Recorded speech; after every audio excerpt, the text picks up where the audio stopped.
नमस्कार दोस्तों, कैसे हैं आप लोग। चलिए आज आप लोगों को बताते हैं कि गाली देने वाले लोग के साथ क्या होता है। जो बेवजह गाली देता है, श्राप देता है, उसके साथ क्या होता है आप लोगों को बताते हैं एक कहानी के माध्यम से। देखिए, कोई कोई महिला या पुरुष बेवजह दूसरे को गाली देता है, दूसरे को श्राप देता है, जबकि ऐसा कभी नहीं करना चाहिए। शिव को गुरु जो भी बनाया है, जो शिव के भक्त हैं, उसमें पहला नियम यही है कि किसी का भी चुगली नहीं करना चाहिए, शिकवा शिकायत नहीं करना चाहिए, झगड़ा लड़ाई नहीं करना चाहिए। यह पहला नियम है। अगर कुछ करना ही है तो प्रभु का ध्यान कीजिए, प्रभु का नाम लीजिए। जो भी महिला या पुरुष अगर किसी को बेवजह गाली देती है या श्राप देती है तो वो गाली उसको नहीं लगता है। महिला गाली देती है ना कि अरे तुम्हारा बेटा मर जाए, तुम्हारा कुल खानदान नाश हो जाए, या तुम्हारे पति के साथ कुछ हो जाए, या तुम्हारा धन संपत्ति नष्ट हो जाए। कोई कुछ बहुत तरह का गाली होता है। तो आदमी गाली देके अपने आप को संतुष्टि दिलाता है कि चलो हम उसको गाली दे दिए, उसको श्राप दे दिए, जैसा हम बोले उसके साथ वैसा हो जाएगा। लेकिन ये बहुत बड़ी भूल है, ऐसा नहीं होता है। अगर आप किसी निर्दोष को गाली देते हैं, बेवजह उसको श्राप देते हैं, तो वो गाली उसको नहीं लगता है, वो श्राप उसको नहीं लगता है, वो श्राप खुद आपको ही लगेगा। जो गाली देती है ना महिला, वो जो गाली बकती है, जो श्राप देती है दूसरों को, वो दूसरे को नहीं लगता है, दूसरा कोई कुछ किया रहेगा। तब तो बेवजह अगर आप किसी को परेशान करते हैं, किसी को सताते हैं, तो वो उसको नहीं लगता है। वह सब कहीं ना कहीं आपको ही भोगना पड़ेगा, क्योंकि कर्मा लौट कर आता है, वह आपको भोगना ही पड़ेगा। निर्दोष को कभी भी गाली नहीं देना चाहिए। चलिए आज आप लोगों को इसी पर आधारित बहुत सुंदर कथा सुनाते हैं। कथा अंत तक सुनिएगा, तभी आपको कथा का पूरा फल प्राप्त होगा। तो चलिए ज्यादा बात नहीं करते हैं और सुंदर सी कथा शुरू करते हैं। किसी गांव में दो गोतनी रहती थी, एक जेठानी, एक देवरानी। जेठानी जो थी उसको एक लड़का था, सिर्फ एक ही लड़का था, और देवरानी जो थी उसको 7 लड़का हुआ। अब जेठानी अपनी देवरानी को देखकर खूब जलती थी कि मेरी देवरानी को 7 लड़का हो गया और हमको सिर्फ एक ही लड़का है। उसको देख के बहुत जलती थी।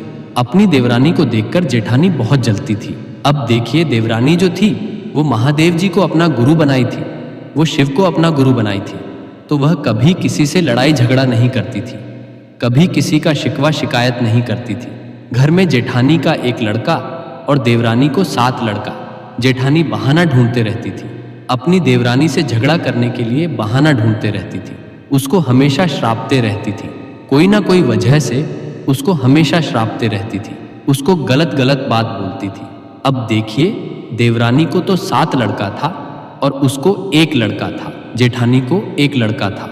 तो बच्चा सब में होता है ना, जब खेलता है कूदता है। जब छोटा था सब तो आपस में लड़ाई झगड़ा हो जाता था, तो जेठानी खूब गुस्साती थी अपनी देवरानी पर आकर कि तुम्हारा बेटा ऐसे हो जाएगा, तुम्हारा बेटा को ऐसे हो जाएगा। बहुत तरह का बात उसके लड़का के लिए वो बोलती थी। तब देवरानी कहती थी कि दीदी, आप मेरे बच्चों को गाली क्यों देती हैं? ये सब तो बच्चा है, नादान है, अभी इन लोगों को क्या ही ज्ञान है। दीदी गाली मत दीजिए, ये सब तो अबोध बालक है, आप गाली मत दीजिए। आप अगर मेरे बच्चों को गाली दीजिएगा ना, तो वो गाली कहीं ना कहीं आपको ही लगेगा। दीदी आपका गाली रामदारी ऐसा बोलती थी वो कि वो गाली आपको ही लगेगा दीदी, इसलिए आप गाली मत बकिए। लेकिन जेठानी सुनने के लिए तैयार ही नहीं थी, जेठानी सुनने के लिए तैयार ही नहीं थी। वह तो हमेशा बहाना ढूंढते रहती थी, कोई ना कोई बहाना लेकर रोज आती थी और खूब लड़ाई करती थी अपनी देवरानी से। उसके पति के लिए गलत शब्द बोलती थी, देवरानी के पति के लिए यानी कि देवर के लिए बहुत बुरा भला बोलती थी, और देवर के 7 बच्चों के लिए, 7 लड़का के लिए बहुत बुरा भला बोलती थी कि तुम्हारा बेटा मर जाए, पानी में डूब जाए, ऐसा हो जाए, वैसा हो जाए। तो बहुत तरह का वो गाली बकती थी, श्राप देती थी। धीरे धीरे समय बीता, 7 लड़का जवान हुआ। जेठानी का जो एक लड़का था वो भी जवान हुआ, बहुत अच्छा था वो भी। अब देखिए, जब बड़ा हो गया तो सब काम करने के लिए बाहर चला गया। जेठानी का जो लड़का था वह भी काम करने के लिए बाहर चला गया, और देवरानी का जो 7 लड़का था वह भी काम करने के लिए बाहर चला गया। कुछ समय बीता। साल भर 2 साल जब बीत गया तो जेठानी का लड़का अपने गांव आ रहा था। जेठानी का लड़का अपने गांव आ रहा था माता पिता के पास। शहर से अपने गांव आ रहा था माता पिता के पास। अब देखिए, जेठानी का जो लड़का था वो नदी पार कर रहा था। नदी पार ही उसका गांव था, तो वो नदी पार करके आ रहा था। अब देखिए, जब वो नदी पार करके आया, जब नदी पार हो गया तो क्या हुआ, जितना वो गाली बकी थी ना देवरानी के बेटे के लिए, उसके 7 बच्चों के लिए जितना गाली बकी थी, सब गाली प्रेत आत्मा बनकर एक जगह मौजूद था। वहां बालू का ढेर बन गया था। प्रेत आत्मा बनकर बालू का ढेर बन गया था। जब जेठानी का बच्चा वहां से पार हुआ, उसका लड़का वहां से पार हुआ, तो सारा प्रेत आत्मा उसको घेर लिया और उसको मार दिया। सारा प्रेत आत्मा यानी कि जितना गाली वो अपनी देवरानी के बच्चों के लिए बकी थी, जितना श्राप वो दी थी कि तुम्हारा बच्चा ऐसे मरेगा, तुम्हारा बच्चा ऐसे मरेगा, ऐसे हो जाएगा, वैसे हो जाएगा, वही सब उसके लड़के के साथ हुआ और वो वहीं पर मर गया। छटपटा के वो वहीं पर मर गया। अब देखिए, आधा शरीर बालू के अंदर और आधा शरीर बालू के बाहर था। अब वहां से बहुत सारा आदमी गुजरता था। तो जब आदमी देखा कि अरे ये तो इसी गांव का लड़का है, ये तो इसी गांव का लड़का है, तो दौड़ते भागते वह आदमी गया जेठानी के पास कहने के लिए कि देखो, तुम्हारा लड़का नदी के किनारे मरा पड़ा है। आधा बालू के अंदर है और आधा बालू के बाहर है। अब जेठानी उसको लगी गाली बकने, जो कहने के लिए आया कि तुम्हारा लड़का देखो वहां नदी के किनारे मरा पड़ा है। जेठानी उसको पूरा गाली बकने लगी कि तुमको कोर हो जाए, तुमको ये हो जाए, तुमको वो हो जाए, मेरे बेटे के लिए तुम ऐसा बोलता है। वो पूरा गाली बकने लगी। फिर वो आदमी वहां से चला गया। बोला, तुमको जाना है तो जाके देखो, नहीं जाना है तो मत जाओ, लेकिन तुमको हम बताएं कि तुम्हारे कर्मों का फल ही तुमको मिला है। तुम्हारे कर्मों का फल तुमको तो मिला ही, साथ में तुम्हारे बेटे को भी मिला। कहता है, माँ बाप के कर्मों का फल बच्चों को भी भोगना पड़ता है। वही हुआ है तुम्हारे बेटे के साथ। इतना अच्छा तुम्हारा लड़का था, लेकिन तुम्हारे व्यवहार के वजह से तुम्हारा लड़का वहां देखो मरा पड़ा है। जो तुम रात दिन अपनी देवरानी के बच्चों को गाली बकती थी, तुम समाज में भी जहां देखो लड़ती हो, झगड़ती हो। तुम्हारे कर्मों का फल है कि तुम्हारा बच्चा आज भोगा। तुम्हारा बच्चा मर गया, वह भी इकलौता लड़का था। अब यह सब बात सुन के वो दौड़ते भागते गई वहां पर और देखती है नदी के किनारे। वो दौड़ते भागते गई और देखती है कि सच में उसका बेटा मरा पड़ा है। उसका बेटा सच में मरा पड़ा है। वो दहाड़ मार के रोने लगी। वो दहाड़ मार के रोने लगी कि अरे, मेरा इकलौता बेटा था और वो भी मर गया। ये कैसे मर गया? मेरा तो एक ही संतान था, वो भी मर गया।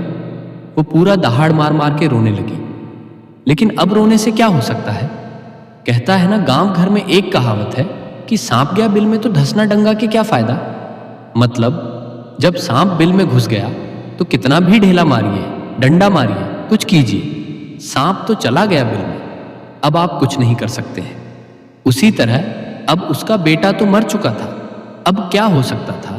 तो इसीलिए कहते हैं कि कभी भी निर्बल को नहीं सताना चाहिए, कभी भी किसी को गाली नहीं बकना चाहिए, चाहे वजह हो या बेवजह हो।